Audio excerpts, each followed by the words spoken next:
we're not talking about metal that is placed into the system through the post-harvest process. We're talking about pre-harvest live animal. And now what we see is we're not taking our eye off of microbial hazards at all.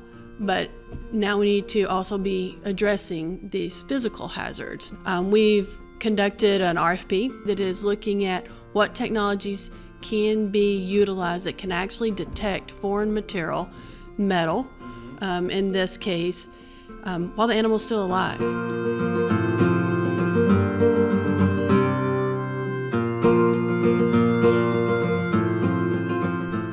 Hello, meat folks. Welcome back to the MeatsPad podcast. It's your happy, hungry host, Phil Bass, back with another meat enthusiast. A meat enthusiast we've had on a number of times before, and it just makes good sense because of some timing, of some reports that have been brought to the industry. And so with that, I want to welcome back Dr. Mandy Carr Johnson with National Cattlemen's Beef Association. Thanks, Phil. Thanks for being here. Yeah, it's good to be back. Of course. So, so the timing is pretty good. I've had our team at University of Idaho were fortunate enough to be invited to be part of what's called the National Beef Quality Audit. This was a few years ago, but the reports are now finally being published and we're getting out in the journals, which is great. And so I think it's an important time to truly, let's get the information out there. Let's talk about it. And so the National Beef Quality Audit, it's something that many folks in the beef industry are aware of, but maybe not all. And so maybe you can lay the groundwork as to what it is, how did it come about, and where are we right now?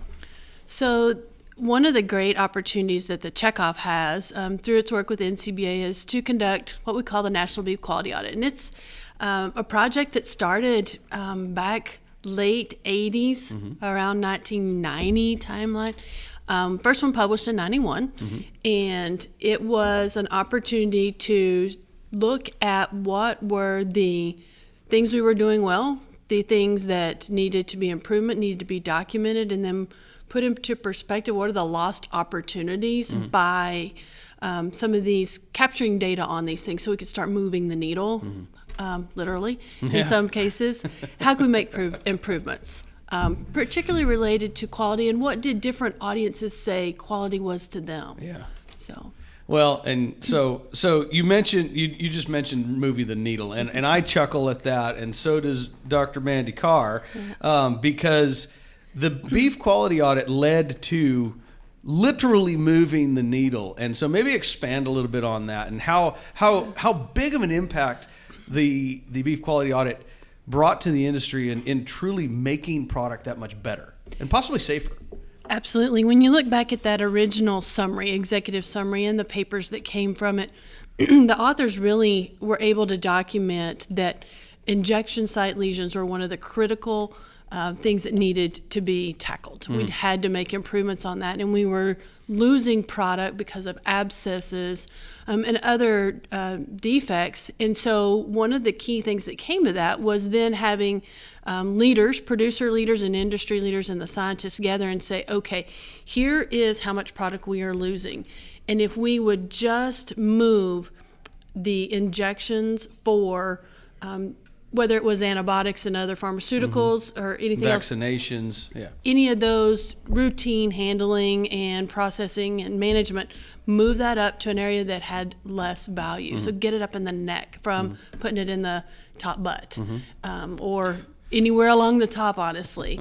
So really then taking that and being able to quantify it and then taking it into producer education, BQA trainings with producers, and spent decades. We have leaders in this industry spending decades to really teach that. And then over time, now we don't see that as being a significant finding in that report. So you can make a difference by quantifying an issue and then working on an education platform over time. You really can make a difference. So we have a few of those that we probably need to work on now. Well, that is such an important point bringing up, and just to remind our medium, especially medium to small size processors who maybe are in regular communication with their producers, talk about how important it is to, as as simply as just moving that injection sites, because we're giving cattle injections one way or another in most cases. We need to give them vaccinations. We need to prepare them for a healthy life so that we have quality and high quality and safe beef to consume later on. And yeah, I mean, the reality is, and I still see it occasionally, but it's not nearly as what it was at one time, is you get what's called an injection site lesion. And for folks who maybe haven't seen this, it's literally scar tissue in the shape of the needle itself in many cases, just kind of a broader section, but it's scar tissue. Yep. It doesn't look good in a steak. Doesn't look good in a roast. And in case the needle may have been dirty, because sometimes we inject one animal and we go right to the next one, that could lead to an abscess. And that's even a worse condition. And so by moving that injection site from, say, a real easy spot, the rump, right, which does have higher value, or another great easy spot right over the back. But remember what you get over the back. Yeah. Strip loins, ribeyes. We don't want to be damaging that to an area in this triangle of the neck, and even more so, talking about more subcutaneous type injections, less muscular. Right. You're lessening that chance of high quality product being damaged, right? So I think we all want to make sure that, I mean, the consumer eating experience is something that we want to make sure we preserve. Yeah. Producers have worked very hard, and many people throughout the industry, to continue to improve that eating experience. So we don't want to jeopardize it by a consumer either seeing something or biting into something that would cause them to have a negative eating experience, and then they move away from selecting beef as a protein or protein in general. We don't want to offer that opportunity for them to have a reason to move away. So you mentioned a couple things. First off, the consumer experience, and it's not when they put it in their mouth. It starts at the grocery store and them just looking at it. If it doesn't look good, they're not going to buy it. Right? That's right. It has to be something that's visually appealing, and we know color, shelf life, many of those things are your first entry to a consumer. So you don't want to start off with breaking that trust at that point of just what do they visually see. The National Beef Quality Audit, I like to explain it as a barometer reading, and it's just a snapshot in time, really, that happens. But maybe explain just a little bit about how in depth it goes. What's really happening? And I can talk all about it because my team was there. But you tell us, because it's your project. Well, I think, it's one of those pieces. I had the privilege of working on a quality audit when I was in graduate school. Yep. And after, in that opportunity to learn from students at other universities who were even more intimately involved in the collecting of the data, and really then moving into when I was teaching it to students at a university, and then now being on as part of NCBA and seeing the evolution over time of the methodology and the questions, but then also just the collaboration it takes to do something that big.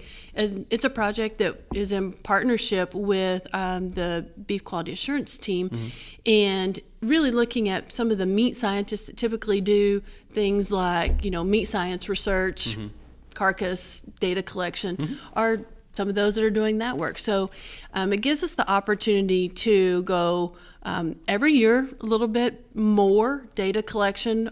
This last time over across the country. So really tried to stretch out the sites, work with other partner universities to collect that data, but looking at live animal data, looking at implant, carcass data, but then also interviews with stakeholders all up and down the supply chain. And part of that is to determine what are the most important things at all those different areas throughout the supply chain, including regulatory and those that are critically important to our whole system that are involved in the government process too. So it gives us that indication, and also how does it shift over time, so that we can also then evaluate, okay, what are we seeing, and then what's the value of that, and then where in the supply chain can we make the difference? Yeah. How can we continue to make improvements? That's the entire objective, really, is to see what is happening. Are there areas for improvements, and can we do that? Yeah.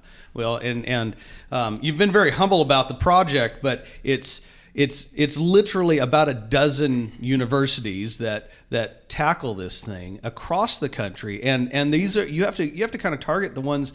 Not only for regionality purposes, but also do they have a relationship with the packing houses? And so we're really leveraging the relationships that are built with the universities that continue to do research within the slaughter plants. And not only is it good for the project itself, but it gives more opportunity for students to be in on site in the industry, seeing what's really going on. I mean, it's a win all across the board. It really, to me, one of my favorite things about it is, yes, the data and the project, but the opportunity that we had this last quality audit cycle to involve more universities. Mm-hmm. We talk, all through RMC and as we go about the rest of the year about who are the next generation that are going to take mm-hmm. our places in leading research or being involved in the industry and continue to improve beef quality, safety, all these different factors.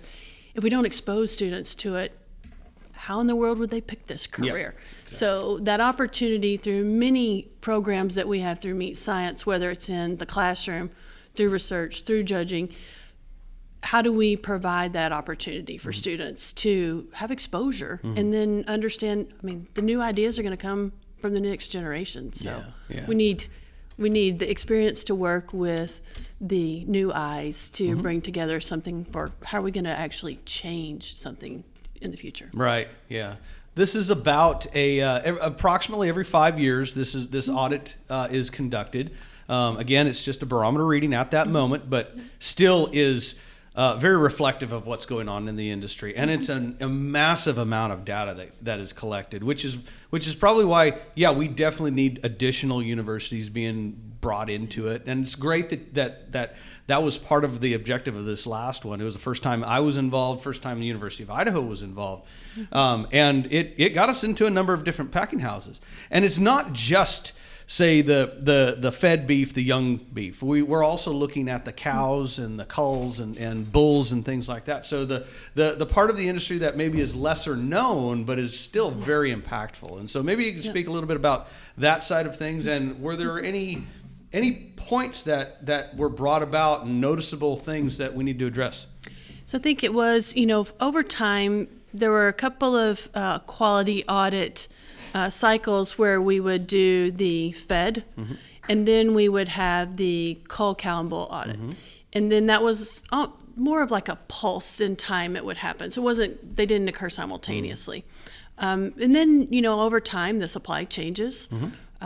And the importance of having that data from both the fed side and the cull side were really important to bring together. Mm-hmm. So when we had the opportunity in this cycle to do both segments of the industry and bring then an overarching look at what are we seeing in the mm-hmm. data, and are we seeing some similarities, are we seeing some differences?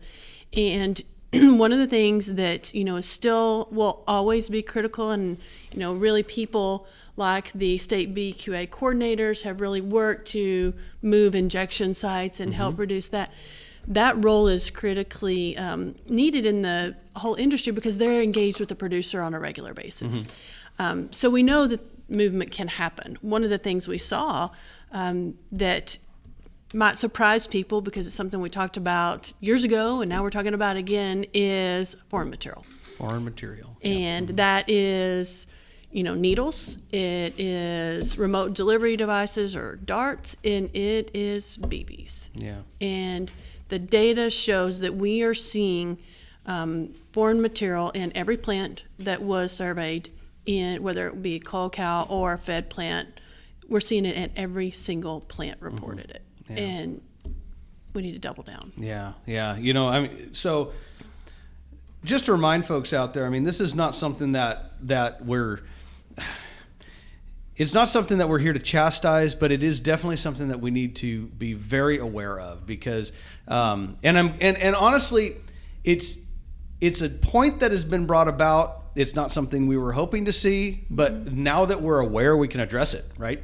So foreign material, and in all of those cases you mentioned, they're essentially metallic objects of some sort. Mm-hmm. So thankfully, all of these packing houses do have have metal detectors, and in some cases all the way down to X-ray that can pick out the most minute piece of foreign material. So the likelihood of this going out and somebody biting into it is extremely low, extremely rare.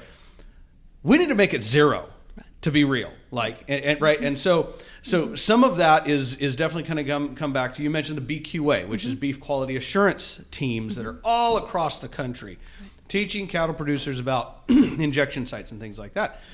You mentioned remote delivery devices, and so these are essentially dart guns that are used for maybe in open range scenarios. You got an animal that's maybe has a less than desirable temperament, and you can't get close to it, right? But still needs it. Maybe it's sick. It still needs to be addressed. We got to take care of it, and so we have dart gun scenarios that can deliver the medicine. But there's the question: it went into the animal. Did it come back out? And if you're a cattle producer out there listening, be very diligent about this. Think about it in the case, say you took some animals in, you had them slaughtered, you brought that meat home, you fed it to your family, your child bit into a piece of metal. That's scary. And we have to think about the people who are out there that maybe know very little about the meat industry, almost nothing, right? Especially the cattle industry. Don't give them a reason to distrust. That's right. That's what we're here for. And so I'm grateful that the project identified that. And yes, I'm very familiar with this. We need to stop it. So what are we doing to stop it? I think that's, to your point, knowing it's there and quantifying it, it's like now it's time to take action. One is, we're not talking about metal that is placed into the system through the post-harvest process. No. We're talking about pre-harvest. Yeah, live animal. So what we're doing is we've, as part of the checkoff, there's been a long time dedication to safety. And we've focused, obviously, for good reason, on microbial hazard. Yeah. And so a considerable amount of resources and effort, and people that have really made monumental progress in those areas for the industry have really put forth that effort. And now what we see is we're not taking our eye off of microbial hazards at all.